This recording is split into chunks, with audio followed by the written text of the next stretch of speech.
Hello folks, you are listening to episode 5 of our sports betting podcast, A Mug's Game, with your hosts, Smeg and Ronnie.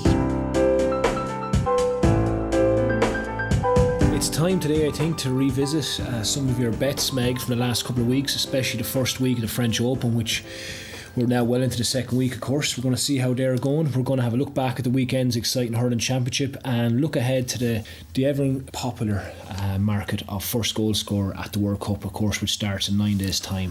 Yeah, very excited about that, of course. But yeah, just regarding the bets, obviously we had a lot. We stayed for the first time. In the tennis, we staked a lot of match bets last podcast, just before the French, for the first round. And for anybody who was paying attention on Twitter, we had a couple other bets on. I think it was the second round as well. And after that, haven't really posted anything because it's been tough to find value, as it often is at this stage for Grand Slam. You don't bet much in the second week of these tournaments. Generally, I don't find the value in the second week of a tournament. Sure, there's very little that I can know at that stage that the bookies don't know. Yeah, sometimes you can find something. I did back Team today against Zverev, but obviously I wasn't confident enough that I would tip it up on the Twitter handle. But but overall it's been a great French Open, and that's a lot to do with the fact that the draw was so good and the prices as well over the last few years. When I've seen a draw and I've seen certain prices, I would have had hoped before the bookies came out with the prices. I would have hoped for certain prices to get, and I'd always end up disappointed. But this is one of those tournaments where actually I was delighted with the prices. I was like, oh wow, I'm surprised by a lot of these prices, and we took full advantage. Really, it's not often we're surprised in a positive way of these prices. Yeah, so we'll take exactly. That. Yeah. If we go back, Smeg, a couple of weeks ago, there was a couple of outright bets you had flagged up. There was two winner bat. Mertens outright at 11-4, and also Siegemund in the same tournament at 12-1. Mertens did the business. Yeah, she did the business, but actually that was on Twitter. I actually flagged up Mertens before she played Siegemund. They played in the last round, and Siegemund ended up retiring injured in that match. But I just felt at that stage that Mertens, it was going to be one of the two players. You know, she was the class act of the field, and she's very good at winning those sort of tournaments once she gets in deep into them. So yeah, so that was a good one. Obviously, then the money on Siegemund was lost, and but we tipped up, of course, Svitolina. Svitolina was the big one in Rome, 11-1, brilliant call. Yeah, no, that was. Yeah, I was delighted with that. But she's very good. She has a good record of defending her titles, and obviously she was, very disappointingly lost in the third round to in the French. You had €40 stake. €40 stake on that, yeah. But I'm not disappointed. She had the by money it, in her bank, because she's won some money in Rome, and plus she's out of the draw, which is good news for our other bets. Yeah, you had two others flagged up at huge prices, 50-1 in tournaments just before the French as well. Steve Johnson and Lajovic. Yeah, they gave us a run for our money, semi-finalists. Yeah, they did. Both of them are semi-finalists, and I have to say, if anybody was listening to the last podcast, we really feel like we've got egg in our face, because we were watching the scoreline while doing the podcast, and Johnson was winning so easily. He was 6-2 up, 3-0 up, flying it, and we basically were celebrating our run to the final and a big score. But then he barely won a match after that. Yeah. So luckily enough, we did flag up on Twitter that for the match to be is for someone to because Fucsovics was 10-11. We said, look, this guy, is a good player, and we really should put a cover bet on him. But obviously it was very disappointing. And then Lajovic took Dominic Thiem to 3 tight sets, was unlucky as well. But that's big prices. That's what happens sometimes. But when you do have big prices at any sport and it reach that stage, the cover bet's always an option, and it's all about worst case scenario, you're up a few bob. It's always a smart thing to do in any sport. Yeah, exactly. Yeah. But if we look back to podcast 1 5-6 weeks ago, Smeg, we had a little chat about the French Open, and you flagged 2 outright bets in the women's tournament. Muguruza at 10-1 and Sloane Stephens, who we've just watched win her quarter-final, Smeg. You've her tipped up at 66-1. She's now 4s. Yeah. It's looking good. It's looking good. She was unbelievably impressive today against a very tricky clay court opponent in Daria Kasatkina. Kasatkina, of course, took out Wozniacki in the 4th round, and she was really impressive against Kontaveit as well. I know Kontaveit didn't really show up, but yeah, the draw's opened up for her. But just really absolutely delighted with how she's playing. I make her the favourite against Keys in the semis. Although Keys is obviously a tough opponent as well, but I do make her. I fancy, especially if the conditions are heavy. I think if the conditions are heavier, Keys is going to find it hard to hit through the court, and Stevens is moving so well and is playing so patiently. She's got so much more patience than Keys. So I hope the conditions are heavy in that match. And yeah, it's a great chance. Like I personally have her back to the 150-1, along with a good friend of mine. So we'll be certainly celebrating with a few pints if she manages to even make the finals enough. Yeah. So we're delighted with that. Yeah, she's playing well. And she, as I said before, once she gets to the business end of a tournament, she's very dangerous. It's just a great feeling to have someone backed at such big odds, and to see her now as something as skinny as 4-1. I did get her 150, but 66 is it feels worthwhile. Well, she has a reputation for being a hard courter, and I basically articulated my reasons at the start of the tournament, and I've just been lucky that it's turned out good, because Stevens could easily show up to a tournament and get beaten, in the first round, hammered in the first round. She's, you'd never know which Stevens is going to show up, but when the right Stevens shows up, there's value. And she has always liked the French. She always has liked to play on France, despite her reputation as a hard quarter. And her €100 on Muguruza at the moment. She's not in the semi-final yet. She's a quarter-final tomorrow, is it? Quarter-final tomorrow. She's playing. Yeah, she's a big tough match against Sharapova, who we talked about in past podcasts. Sharapova does look like she's in good form. She gave Pliskova an awful beating altogether. So look, Muguruza is playing really well as well. She's Muguruza. One thing about the likes of Stevens and Muguruza, they've both they're both Grand Slam champions. Obviously Sharapova is as well, but look, in my gut tells me that Muguruza is going to win that match, but it's going to be tough. And then if she wins that match, she has to play Halep, which is going to be probably Halep, which will be another very tough match. So she's got a much tougher run to the final than Stevens, but I'm hopeful. Okay, and Smeg, last week in our podcast you staked a nice few bets on the opening match bets on the opening week of the French. So let's have a little back over them and see how did we go, and what was good, what was bad. Yeah, fair enough. Look, we won't go through the full profit and loss until we actually do the tournament's over, Ben. Until the tournament's over. But I'll just flag up the bets we had. Some of them we mentioned on the podcast, and the rest were flagged up on Twitter. So we had Diaz at 4-5. She won in straight sets against Magda Linette, who's been in very poor form recently. Albot, now in fairness, he won in 5 sets at evens, but he barely won a game in the first 2 sets, but he ended up winning quite comfortably. But we're happy with that. Pavlyuchenkova won in straight sets again.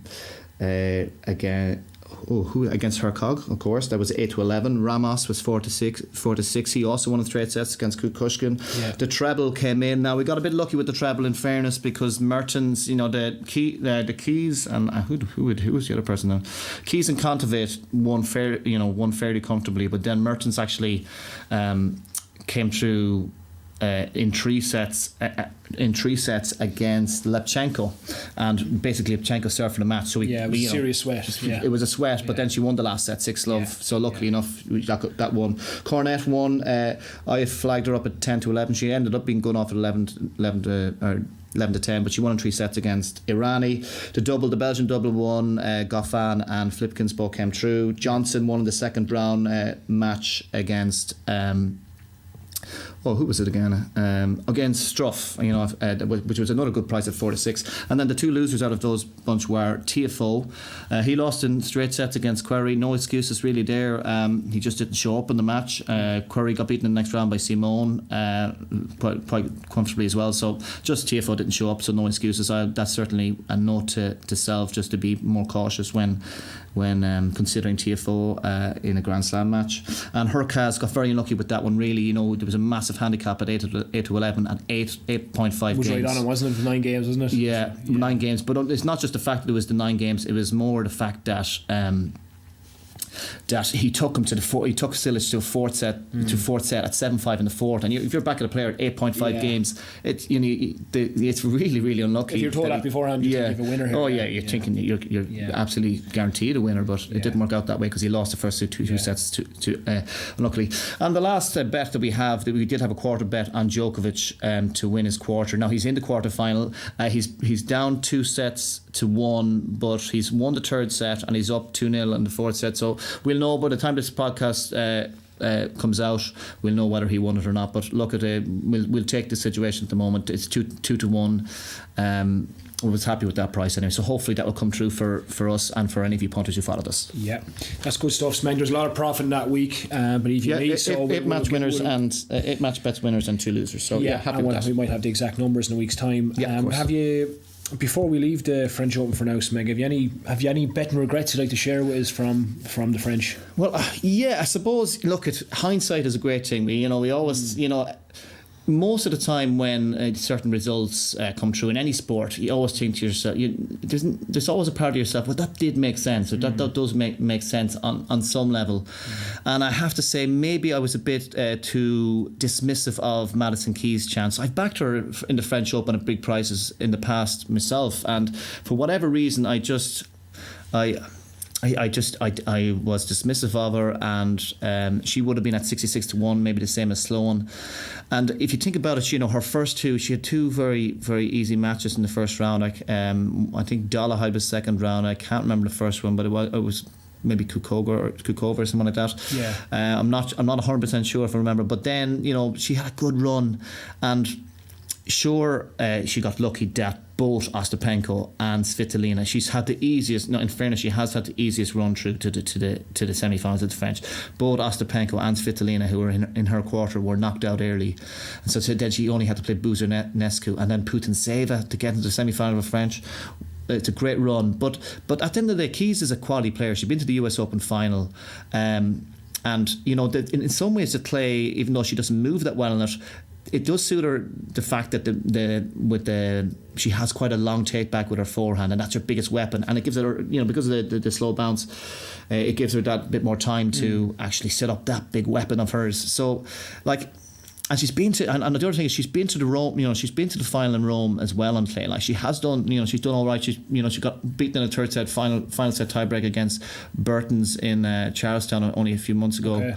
So these are elements that I should have been thinking, wow, Keys really has a chance. And I know I was thinking she probably would have to face Svitolina, and Svitolina let herself down again, and that's another talking point. Why does she keep choking in the slams? And maybe it's because she does struggle against the aggressive players. Maybe Keys has beaten her in the US Open too, so that could have been a fact. There's so many factors to think that Keys was value at 66-1, and I didn't pounce on it. Yeah, well, with betting, Smeg, you say in life you always should look forward, not look back. But with betting, you do have to look back. Like you have to look back. You have to learn from your mistakes. You never learn. Like ultimately, we don't learn enough. Yeah, but, exactly. But if you don't look back at all, you keep making. No, you have to learn from your mistakes, and that certainly was a mistake. But I'd still fancy Stevens in the final against her, and I would actually suggest, guys, look, if it would be a very sickening experience if Keys goes on to beat Stevens in the semis, and we haven't done any cover at all. So I'll probably be doing a cover bet there myself, and I'd probably suggest you do a cover bet. It's up to yourselves at the end of the day, but it'd be nice to come out of this having tipped up a 66-1 shot, and to come out from here on in making sure that we make some profit on it. So you're going in wide open, bareback into the semi-finals, Mike. Yeah. I would say Stevens.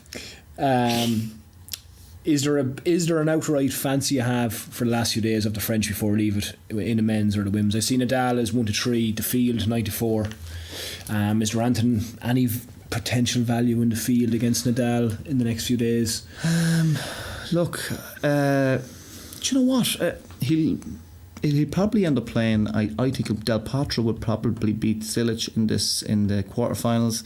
So he has to beat Del Potro in the semis, and he has to probably beat it. Look, I'd say TM, whether Djokovic gets through to the final or not, quarterfinal or the semi-final or not, I think Thiem will beat either him or Cecchinato. I think Thiem is playing really well. He gives Zverev a right beating today. I know Zverev was tired, and then of course Thiem did beat give Nadal a beat in Madrid. Now, obviously, the conditions are slower in Paris and they suit Nadal that bit more. But like, Thiem loves the conditions as well. So, if anyone can beat him, it's probably Thiem. 9-4.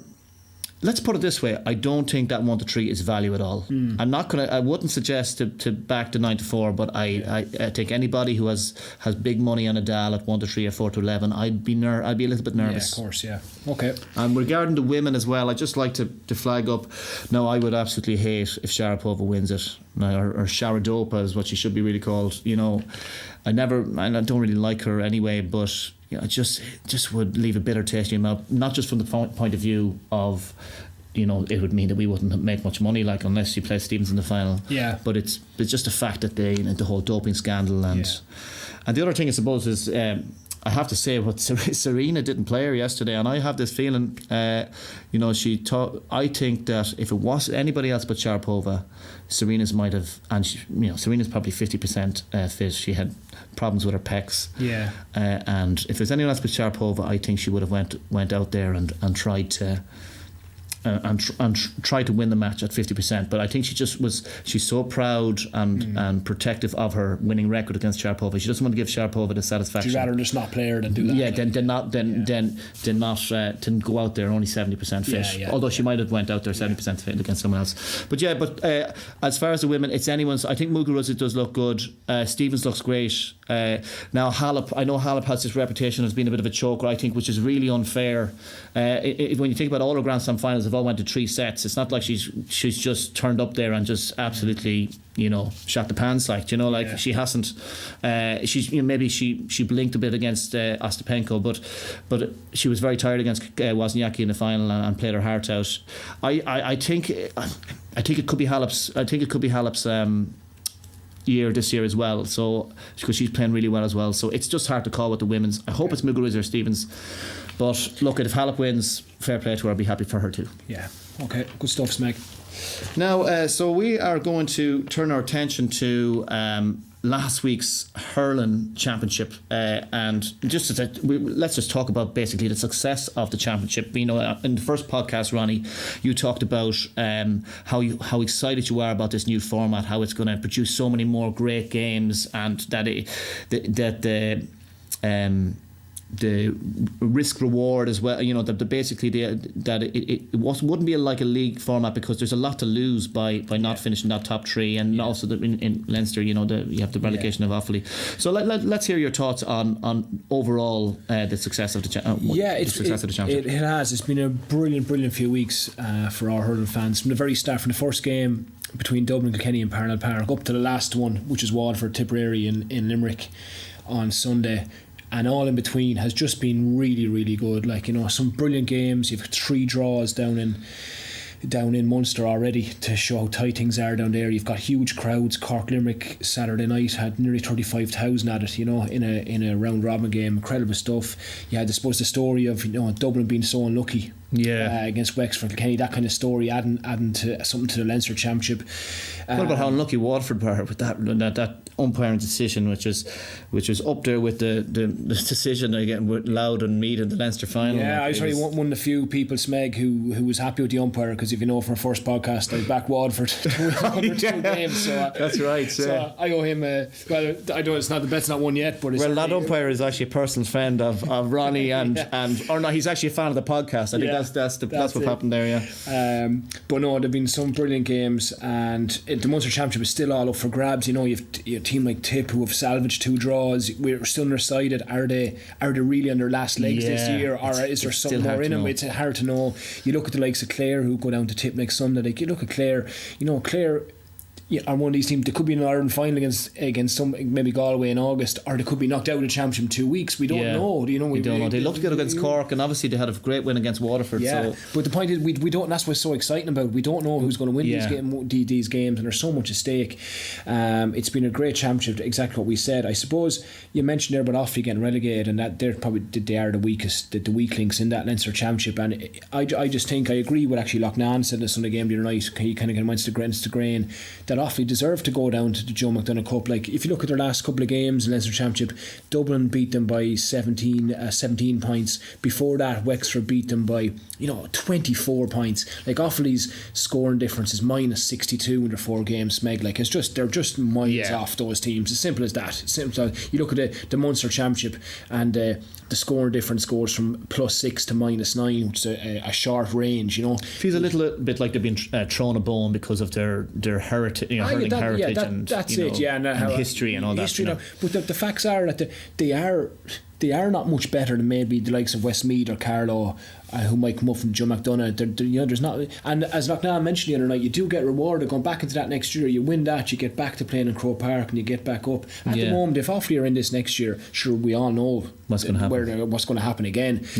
So I think the whole argument about that relegation thing, I think it's more of a historical thing, and I think they deserve to go down this stage, and I don't see a problem with the system. What I would say about the system is that the one thing I would like to see change is that I think every team, there should be a weekend off for everybody, because there's only 5 teams in each league or each division. Basically, you can't have it where there's a weekend where everyone's off, unless you say a blanket weekend where no one plays. You know what I mean? Because each week, the way it is, the moment one team doesn't play it because there's 5 teams. But if you had a weekend, like I said, this weekend coming could be a weekend with just absolutely no hurling on, and maybe this is the weekend where the football qualifiers start. Maybe just let now some say football have their weekend. I know they'll have plenty coming up in the Super 8s now. But right now it would be no harm if this weekend was just complete football and all 10 hurling teams had a weekend off, and then so they all at least get a guaranteed break in the middle of their rounds. We wouldn't have all this whinging and giving out from the managers who are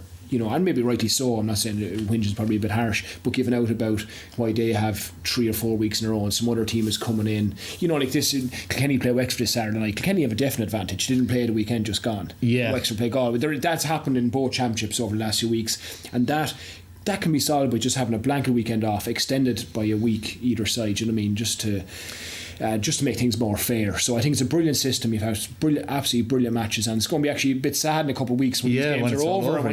You've got good teams. Well, a match between Limerick and Tip the last day as well, like it was, or Limerick and Cork the last day. That has been, there's been many good. That has been the best game. That's been, it's had stunning. It's had sending offs. It has brilliant scores, and it's just been a great championship. But looking at a betting point of view, the moment we've got a couple outright bets. And I'm not going to speak to them until next Tuesday. We should know by next week where we're at, and we'll revisit bets then. But I will say, looking right now, like Galway are just are in pole position here going forward for Ireland because of they've come through the campaign already. But that second half against Kilkenny and that first half against Wexford, and they stepped it up on the hat for maybe 20-30 minutes, and that's all they've had to do. They're going to come in, they're going to be ready to, at the moment they've no injuries either. They look to me like they're going to be able to peak in the mid to late July, whereas the Munster teams are all basically beat the shit of each other right now, and it's going to be hard to recoup. So anyone who has Galway backed, I think outright wise, should be very happy. Will be very happy. Should be very happy. Good stuff. And what about have you any bets for the weekend regarding the hurling or even the football championship? Well, for the hurling championship this weekend, I'm waiting on a couple of outright bets. I said the Waterford one not to win 2 games, and I've also Galway backed to top the Leinster group, which is pretty much done, but I don't want to speak about that till next week. But with those games, Galway Dublin's a bit of a dead rubber game. I don't know if you find value in that game. Kilkenny Wexford, as I said to you, I think the mark is right. I think Kilkenny are about 4-9. The fact that the weekend off and it's Nolan Park, it would give them a slight advantage. As regards staking bets at the moment, I'd rather leave it until Thursday, Friday, when more of the markets come out, like the total points market comes out. Like there's a lot of football qualifiers, knockout games on the weekend, and apart from at this area in the week, apart from a handy match betting price and maybe one handicap betting odds, that's all they give early in the week. And we get to Thursday, Friday, you get to see teams and you get to think about total points markets. I think it's more of a later in the week bet. For example, that Dublin Longford game, which you would have a bit of interest in next Sunday. As a proud Longford man, the only bet you read on that at the moment is the handicap bet, which is 18, so you're going over plus or minus that. There's not much points markets yet, and that's where you might find some value maybe in I don't know, would you agree, maybe and going maybe Longford over a certain tally if it was small enough. Well, from my point of view, regarding that match, I know Shane. We had a question from Shane Wall on Twitter regarding would either of us be willing to bet against our own county or whatever club or favourite team if we felt it really was a value bet. Personally, I wouldn't ever be willing to do that. But if I was just looking at the match. Longford has some fantastic forwards. They've got some of the Mullinyack lads, McGivney. They've got Robbie Smith, Abilara, and they've got that young Berry lad. I saw him play against my own club a few years ago in a final. I think he was an 18-year-old at the time. Yeah. And Jesus, the points he was putting over, really, really outstanding player. And then they got Sean McCormick as well coming back from injury, who's been an outstanding player for club and county over the years. Maybe they're a little bit more vulnerable in defence. And I'm sure, and it's on a massive pitch. And it's on a massive pitch. Obviously, Park McCormick is outstanding. Just two club men of mine, Park McCormick and Daniel Minima, are outstanding players as well. But it's against Dublin and it's a big ask. But if I was to put a bet in, if I was to consider a bet there, I think for the total points of the match to be over the total points, because I think Longford are good enough going forward. I don't think they're going to completely park the bus. Obviously, they'll come out with a defense it's a defensive mindset. Yeah. But I don't think they're going to be completely park the bus, judging on what they've produced so far this year. And look, I'd say the overs in that. I'll be looking at that later on myself. Yeah, but I won't be getting involved. But maybe I might tip something. The problem is this early in the week, they're not there yet. You got to wait to see. Yeah, of course, you don't know for sure. You said the line. What did you think? Wicklow clocked up a decent score against Dublin the last day, which isn't good maybe for you thinking about that bet. You would have rather maybe the last day that Wicklow only scored 7 or 8 points against Dublin. You might get a better. So you line. think the bookies would generally take that into account, that Dublin are maybe being a bit lax against the smaller teams in defence? They would look back maybe at previous games. They look at it like Wicklow scored 111 against them. Yeah, it's 14 points. I'd be surprised if the bookies had a line under 14 points that would go by that. Longford are a tier up from Wicklow as well. Of course, yeah. You were mentioning about their forwards, and Croke Park is an easier place to score in for any team, even for weaker teams. So. I don't know how Longford are going to set up. Are they going to do what Westmeath did for those few years when everyone behind the ball, or will they do what Wicklow did and just go play them? But that matters to your bet. That matters to your bet because. Yeah. But I would be guessing that the Longford line might be 15, 16 points based on that's what they scored against Meath. They scored 16 points against Meath. Yeah. So it'll be. So yeah. Look, I don't. Yeah. So if that's what we're talking about, if it is 15, 16 points, there probably isn't any real value in it. I just hope Longford gives a good account of themselves, because they've been a county like a lot of it's been a good few weeks for the smaller counties anyway, obviously with Fermanagh winning against, although I felt they were a bit lucky against Monaghan, but and then obviously Carlow beating our lads. What did I tell you, Ronnie? Kildare. Never back Kildare. Have you learned your lesson? We played Derry this week. We're back in again. But, we'll keep an eye on we'll keep an eye on those markets as the week goes on. We even leave that on with Longford, even in running. You often see teams against Dublin where they mightn't get too many points in the first half, but things open up and Dublin bring on subs. It might be easier for these teams to pop over scores in the second half. That's what Wicklow did last day. It's something to keep an eye on. And actually, you did make a point in the in-running match, the Kildare Carlow match. You actually did make. We got some money back, from because we did, the line that they given at half time, they'd still overrated Kildare basically as being a Division 1, Division 2 side. There was a bet to be had at half time, but we'll chat about that next week when we're back on the games. But but there was a great weekend especially with the hurling championship. Look forward to plenty of football this weekend as well. And of course, if we do find any value bets from the GA Championship, we will post them on Twitter. Please check out if you're looking for a bet to be had, or if you have any questions about whether we think something is value or not. Tweet at us, and we'll give our opinion, and we listen to yours, of course, as well. Maybe if you have tips for us, we'll be happy to take them on as well. So is that are we done now for the GA, or have you anything else to say about that? That's for now. Just one market, I suppose, that. I think the regular punter loves having a go at. Every 4 years is when the World Cup is on. It's a top scorer market. Yeah, it's a popular market. Obviously, you've posted some of your World Cup tips already, more serious tips. But like this is more of a fun market. But haven't had a look at it yourself there, Ronnie. Do you feel like there are some proper value bets to be had, or that you'd like to flag up? There are, and it is huge. Even just a chat with lads is always it's always good conversation about top scorers and Euros and World Cups and so on, and why not have a few.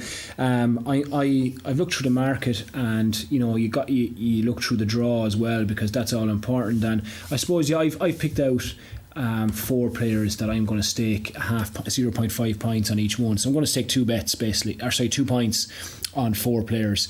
The things I looked out for, Smeg, or for anyone out there who wants to pick different players, a few of the rules I use for it would be, first of all, the player you choose, you gotta be fairly confident he's going to start the games. Yeah. Like, I mean, I know things can happen earlier on, like an injury or a send off, but you can't control that. But you really more or less you can't control knowing who's going to start for the team. Do you know what I mean? So, first of all, is he going to play? Second of all, is he in a side that is going to reach the last 8? That's the way I would say it. If you look back through the last few years, any time top scorers the World Cup, there are usually teams that have reached the final or at least a semi-final, third place finishes and all that kind of thing. So you'll be looking at a team that is going to reach that stage of competition. Yeah, exactly. Yeah. And third rule would be know your draw. And if your player on the team are in, have they got a kind draw? When I say a kind draw, I really mean the group more than, because anything can happen in the second round, quarterfinals. You can look at it and you can kind of shape the tournament the way you think it would go. But one thing you don't have to look at is the groups. You know who they're playing their 3 games, especially their first 2 games. There's no dead rubbers in the first 2 games. So I would look at those my main 3 rules. Is he going to play? Is he in a team that's going to reach the last 8? And have they got a good group draw where there's potential for more goals than an average game? Last of all, maybe as a 4th thing, is he a penalty taker? If so, 1 goal could be the difference in someone getting 6 goals and 5 goals. Difference between winning a few hundred and losing a couple of bob. So they're my 4. They're the 4 areas I would looked at, and then I would have sat down. I would have looked through the markets, and I suppose last of all, before I mention the players I'm going to stake on, it's important to decide who you're going to put the bet on here. Here is you got to look up. You got to go to odds check or see where what are because the price can vary hugely. But for example, I'll give you what I mean with that, Smeg. For example, you'll often see a lot of Paddy Power's players are shorter odds, say worse odds than other bookmakers in this market. But Paddy Power are paying 6 places, you see. So they're paying a 50 the odds for 6 places. So the odds might look skimpier with them, but you might have a better chance of actually winning a few bob at the end of the tournament because they've got an extra place or 2. Do you mean? So it's just people just to watch where they're actually staking the bet. That 6 places for me doesn't pull me in. I'd rather go for the bigger odds. There could be a difference in certain players with Powers. Someone could be 25 to 1 with Powers, and he's 40 to 1 with Hills or Ladbrokes or that, whatever like that. I'd still rather go with that, to be honest. But it's worth pointing out for people putting on these bets to know where you're at. And what would in most other bookies, is it what first top 4 or? Some are 4 or 5. Yeah, so it's important to look that up. But going to the players I've chosen. 2 of my players are actually 2 Belgians, and the reason why they're 2 Belgians is because of their group draw. They've got Panama and Tunisia in their first 2 games. Panama are one of the worst teams in this World Cup. Switzerland beat them in March 6-0. I don't think any of us know Switzerland for being a great side for a load of goals. Panama are they could be cannon fodder for the Belgians, and the Belgians they have the whole attacking players. Martinez, as well as just the Martinez philosophy is to attack as well. Like they could be vulnerable in defence, but the fact that that's his whole philosophy. Yeah, it does add. Belgium are one of these teams you could see him win a game 5 or 6-0, but you could easily see him go out in the second round by not turning up or by But I'm using these 2 players. Lukaku's the obvious one. He's going to start every game up front for them. We know he's a goal machine. 25, 26 goals last couple of seasons in England. Great goal scoring record for Belgium as well. He'll be their focal point. He's guaranteed to play. I'm having 0.5 points on him at 18 to 1. That's what William Hill, best value is with Hills on him at 18 to 1. As I said, playing Panama, Tunisia, even England, I'd be happy with that. Potentially it looks like they'll play Brazil in the quarter final. That's where you get to, I think they should win their second round against, Senegal or Poland, Colombia, one of those teams in the second round. So I'm happy enough Should for be them. good enough to win those. And again, it's a similar reason with Hazard, who's on the same team. The reason why I like Hazard is because 40 to 1 with the likes of Sky Bet and Bet365, and actually most places he's 40 to 1. Hazard takes the penalties for Belgium as well. You saw him score one for Chelsea in the cup final. With Belgium, they say he will be kind of playing more, not so much on the wing, more a bit off Lukaku, than kind of playing 3-4-3 with him a bit behind, a bit to the left. So he will be in an attacking area of the field. I think he has the ability to get maybe 2 goals against the likes of Tunisia or Panama. If you've got a player who can get a brace in a group game, you're going to have a nice run with your money. Exactly. Yeah. So I'm going with Lukaku and Hazard for those. I'm going to go with a German striker for another bet. Timo Werner is his name at 16 to 1 with Betway and 365. Now the Germans, of course, the big news with Germany yesterday was Leroy Sané's not made a squad, which massive, amazing. An awful shock, like. Yeah, well, they had to have behind in that role. They have Draxler, they have Ozil and Muller, I suppose, as kind of guaranteed starters there, and then in behind that you'll have the likes of Cruz and Khedira. But what Werner offers them up front is pace, and I suppose one of their first potential strikers they've had in a while.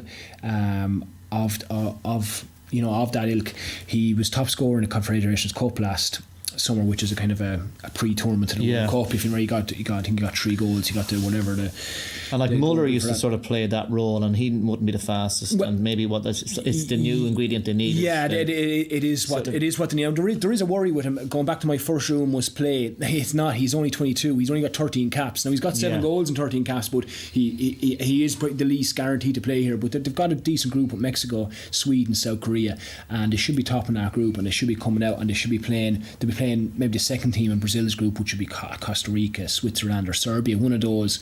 The German. I'd be shocked if the Germans weren't in the quarterfinals. Yeah. And Werner starting up there, he's got 21 goals last season and the season before with Leipzig. He's over 40 goals last couple of seasons. He's only 22. They'd say he's a goal machine. They call him they say there, but kind of a German Michael Owen. Do you mean that young? But his name appeal as well. Timo Werner. If he was a dub, to be calling him Timo. But if he was from Kilkenny City, to be definitely call him Timo. But Timo Werner at 16 to 1 with Betway and Bet365 is a bet I really like. I really like Werner. I think he's. I think that he's going to score goals in that group. I think as you say, the group stage is so important, and those two groups, Belgium's group in particular. I know, like, it seems soft enough. You made the point about Banana, but the Germans should top that group. Surely they should do. Yeah. And my last one, my 4 player. Then we spoke about him with my Uruguay bet I've done already. Again, it's because the group they're in. It's Luis Suarez, 25 to 1. I think for a man with his goal scoring record with Barcelona and Liverpool and Uruguay, I think it's something 40 odd goals in 90 something caps, like 1 every 2 game ratio. Like, for him to be 25 to 1, he's 25 to 1 with most markets, Meg. I've done it with Boyles. 25 to 1. The group, they've got a group. The group they're in. We spoke about they should get out of that group. And Suarez. Now the only problem is Suarez and you've got Cavani there, so to kind of share the goals around a bit. Whereas I rather when Lukaku, they say Suarez is the penalty taker, which is the key crucial thing. That otherwise I'm nearly choose Cavani. But the Uruguayan manager has said a couple of weeks ago Suarez is his penalty taker. Remember the row Cavani had with PSG with a few players a few months ago. He's obviously missing Peno as a trainer or something. I don't know, but Suarez is the penalty taker, and that swayed me to go with him ahead of Cavani. I do prefer when it's a lone striker at focal point. The goals aren't shared around as much, but I'm happy. I think 20-25 to 1's a cracking price. Actually, out of those 3, I was thinking myself, I'm not crazy about Suarez, because I was thinking regarding, are Uruguay really going to create? Do they have the creative midfielders to set up the goals for Suarez? But at 25 to 1 as well, that's a big price. Yeah, it is a big price, and again, I do think they have potential in that. And they could go far. Get a big win. I think they reach the quarterfinals, and if you think that, you got to go to players. So I'm going to go with those 4 as my players. Again, half point on each one. Timo Werner for Germany at 16s, Lukaku for Belgium at 18s. Suarez for Uruguay at 25s, and Hazard as the biggest price one at 40 to 1. And again, check those out with Odds Checker and make sure you put it with the bookie who gives you the best odds. You Yeah, know? I can't argue with those. I do quite like Jesus or Gabriel Jesus or whatever, however you pronounce it, at 20s for Brazil on the basis they don't have. You reckon he's going to be starting as well? Yeah. And they don't have their group isn't particularly strong. But I can't really argue with those. If anybody else has their own opinion, let us hear it. They're only fun bets to have, but obviously you have to take them seriously as well. You have to try and find the value as best you can. You mentioned Brazil there, something in that group. I'm not going to go into in detail, but I do have one other bet done, and it involves like exactly what you said. We spoke about Jeremy's group there. We briefly mentioned Brazil's. They've got Switzerland, Costa Rica, and Serbia. Brazil and Germany to both top their group. I've done that double, so I have, because as well as obviously it's obvious that they're a class above those nations. The winners of that group will play the second team of the other group. Brazil and Germany, basically those two groups will play each other in the second round. So if one of them messes up and comes second, they're going to face. So there is a proper incentive for both teams to make sure that they top the group. Yeah, they obviously don't want to play each other in the round of 16. Now they should top the group anyway, but I'm just saying it's a double. It's a serious blow to either of them coming second to have to play that nation in the next round. Yeah, exactly. So I've got 2.5 point double staked on Brazil to top their group and Germany to top theirs. I think they're groups E and F, and that double works out 4 to 5 generally. Most bookies you get 4 to 5 in that. And just run through the teams again in both groups just for the listeners. Brazil have Serbia, Costa Rica and Switzerland, and Serbia were obviously in Aaron's group in the World Cup, and we know that they're no great chicks. No great chicks at all.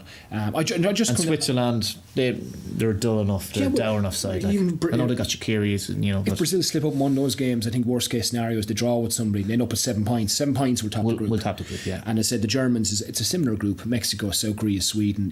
Tiers below them. We've seen the strength of the German squad when it came out yesterday. Just for both, I don't think it needs too much analysis. Those two teams should top their groups, and I think 4 to 5 is decent value on that double. Yeah. And I'm saying 2.5 points on that double at 4 to 5. Okay, that's brilliant. So basically that is it for today's podcast. Obviously, we have the goal scorer tips, and we have the 2.5 double of Brazil and Germany to both top their group. There won't probably, if there are any other tennis tips, they won't be occurring until. Will be occurring basically on the Twitter handle, so you have to keep an eye on that. But I doubt there will be too many tips until the grass court season starts. But once that starts, they'll be back up and running again. So next Tuesday we're going to be talking about the World Cup happening so soon. It's going to be 2 days away. Am I right? It's starting on Thursday. Yeah. So we're going to talk about the World Cup in way more depth. We're going to revisit bets, particularly the GA bets with Ronnie. We'll talk. Hopefully, we might be able to have a good win to celebrate. Maybe on either Sloan or Garabin in the French Open final. And last but not least, we're going to have an expert in here talking about the US Open golf. I know there's a lot of you there's a lot of golf lovers and golf punters out there who would be only too delighted to hear some proper golf talk coming up before the second major of the year. So remember, folks, you can follow us on Twitter at Mug Podcast on Twitter. We're also on YouTube, a Mugs Game Podcast on YouTube. You can subscribe. You can download us on iTunes and Acast, Stitcher, basically download us anywhere. Basically, and remember to tell your friends, pass it on to your WhatsApp groups and so on if you're enjoying the podcast. See you next week, guys.